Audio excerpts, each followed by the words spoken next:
بسم اللہ الرحمن الرحیم۔ دنیا میں کئی ایسے لوگ ہیں جنہیں بے خوابی کی شکایت ہوتی ہے، جس میں وہ ساری رات سو نہیں پاتے اور پورا دن کام کاج کر کے جب رات کو بھی سو نہیں سکتے تب کئی طرح کی ذہنی اور جسمانی بیماریاں جنم لیتی ہیں، اور اس بیماری کا شکار آج ہر دوسرا تیسرا شخص ہو رہا ہے، جس کی بڑی وجہ اللہ کے احکامات کو پیچھے چھوڑ کر دنیا کی رنگینیوں کے پیچھے بھاگنا ہے۔ ساری رات جاگنے کے بعد فجر کے قریب کچھ دیر نیند آ جاتی ہے، لیکن وہ نیند جسم کو پرسکون نہیں رکھتی، جس کی وجہ سے اکثر لوگ جاگتے جاگتے اور ہر قسم کی دوائیوں کے استعمال کے باوجود جب سو نہیں پاتے تو وہ اللہ سے یہ سوال ضرور کرتے ہوں گے کہ اللہ مجھے نیند کیوں نہیں آتی؟ آخر کیا وجہ ہے؟ بہت کم لوگ ہوتے ہیں جو اس کیفیت میں اپنے اندر پیدا ہونے والی اس آواز کو سن پاتے ہیں، جس میں ان سے کہا جاتا ہے کہ بستر سے نکلو، نماز پڑھو، اللہ کا ذکر کرو۔ جو لوگ اس آواز کو سن پاتے ہیں وہ اس پر عمل کرتے ہیں، انہیں تا حیات کبھی بھی بے خوابی کی شکایت نہیں ہوگی۔ اس حوالے سے ایک صوفی نظم ہے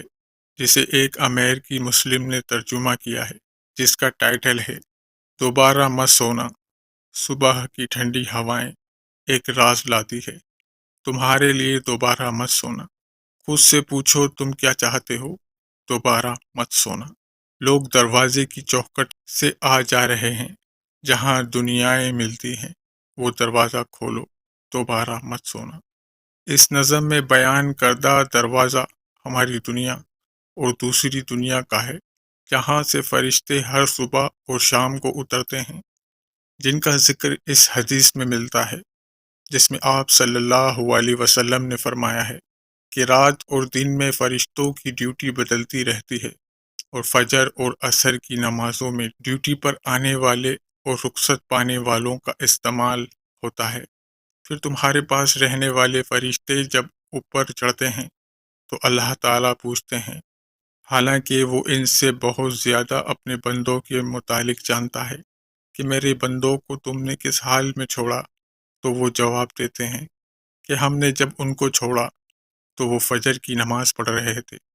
اور جب ان کے پاس گئے تب بھی وہ عصر کی نماز پڑھ رہے تھے۔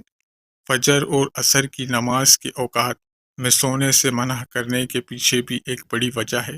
اور وہ یہ کہ سائنس کہتی ہے کہ صبح سورج طلوع ہوتے وقت اور شام کو غروب ہونے سے پہلے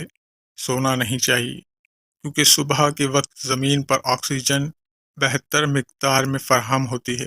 جس وقت ماحول تر و تازہ ہوتا ہے۔ آکسیجن آپ کو دن بھر رکھنے کے لیے انتہائی ضروری ہوتی ہے، تو جو اس وقت سو جاتا ہے تو وہ اس تازہ آکسیجن سے محروم رہ جاتے ہیں، اور عصر کے وقت زمین پر آکسیجن کی کمی ہو جاتی ہے، تو اگر کوئی سو جاتا ہے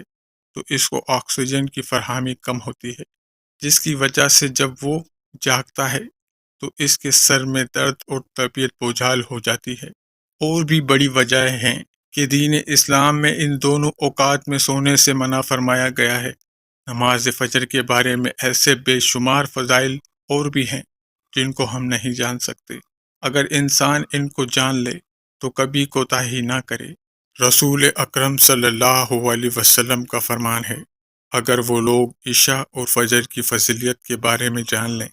تو وہ ضرور نمازوں میں حاضر ہوں گے، چاہے ان کو خود کو گھسیٹتے ہوئے ہی آنا پڑے۔ اب آپ خود اندازہ کیجئے کہ ایک طرف ان دونوں نمازوں کی کتنی فضیلت و اہمیت ہے، اور دوسری طرف ان کی ادائیگی میں کتنی سستی اور لاپرواہی برتی جاتی ہے۔ اللہ تعالی ہم سب کو 5 وقت نماز پڑھنے کی توفیق عطا فرمائے، آمین۔